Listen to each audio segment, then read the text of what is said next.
Vouloir aborder aujourd'hui les causes profondes, c'est mon point de vue, ne peut être fait, le fait d'aborder, ne peut être fait sans pour autant mettre l'accent sur l'inégalité des sexes.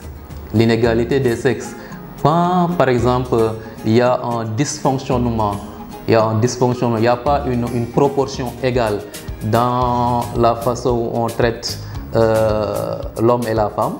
Les causes profondes, à mon avis, on pouvait aborder l'inégalité des sexes, mais aussi des attentes liées au genre. Les attentes liées au genre et la discrimination systématique fondée sur le genre. La discrimination systématique fondée sur le genre. À mon avis, ces deux aspects, selon moi, constituent, n'est-ce pas, certaines causes profondes liées, n'est-ce pas, au féminicide. Par rapport au féminicide, on sait que la société civile s'est toujours mobilisée et continue de se mobiliser pour lutter contre les féminicides. Il y a eu beaucoup de cas et je pense le cas qui a conduit à l'adoption de la loi, le cas Binta Camara qui a conduit à l'adoption de la loi 2020-05 criminalisant les actes de pédophilie, de viol et de pédophilie est un exemple patent de ces cas et on sait qu'il y en a beaucoup de féminicides et la question aujourd'hui c'est comment faire en sorte que cette loi puisse être mieux connue. Mais on a vu qu'aujourd'hui, au-delà de cette question-là, des femmes continuent à être tuées. Au-delà du Sénégal, c'est partout dans le monde. Les féminicides sont une réalité prégnante et il faudrait faire en sorte que, et souvent c'est le conjoint ou une personne proche qui commet ces féminicides-là. Donc c'est important, en adressant cette question, d'impliquer tout le monde et de trouver des solutions durables à cela. Et cela passe vraiment par le niveau juridique également, mais également tout le niveau social, les campagnes de sensibilisation qu'il faut mener à l'endroit des communautés, mais également que nous puissions lutter contre l'impunité, que vraiment les personnes qui commettent ces méfaits, ces crimes à l'endroit des femmes puissent être réellement appréhendées, punies à la hauteur de leurs actes. Donc c'est également important de mettre l'accent sur vraiment ces mesures dissuasives-là qui permettent de préserver la vie des femmes. Si par exemple, ces personnes que vous avez évoquées, il y a des signes précurseurs qui le montrent, mais peut-être autrui peut ne pas être en mesure, n'est-ce pas, de les détecter.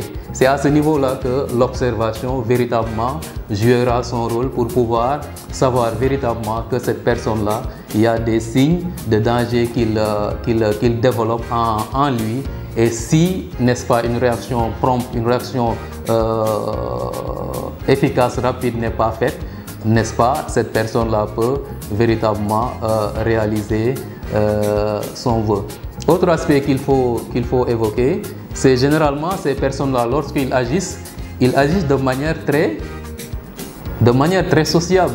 Le grooming, c'est-à-dire le fait d'être très gentil avec la personne. Des fois, tu viens, tu lui donnes des cadeaux, tu lui donnes de l'argent, alors que l'aspect qui se cache derrière, n'est-ce pas, ces gestes-là, cet aspect-là n'est pas dévoilé. Il sera alors du ressort des parents, il sera aussi du ressort de l'entourage qui s'occupe, n'est-ce pas, de ces enfants-là, que ce soit l'enseignant, que ce soit le parent, que ce soit une personne qui s'occupe de ces enfants-là, qu'il soit attentif, qu'il puisse véritablement étudier le comportement et les attitudes de cette personne pour ne pas lui permettre véritablement, n'est-ce pas, de réaliser son vœu. Et ça m'est passé à la question dont vous avez évoqué. C'est extrêmement important aujourd'hui que les gens puissent...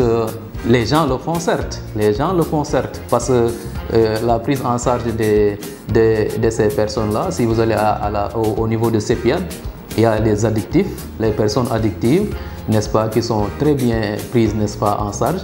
Mais aussi, il y a des personnes qui sont addictives, qui sont au sein de la société. Et si, par exemple, comme je l'ai dit, il n'y a pas des personnes qui ont le réflexe, le flair, n'est-ce pas, de pouvoir détecter ces comportements-là, véritablement, le danger continuera toujours à guetter, n'est-ce pas, ses proies.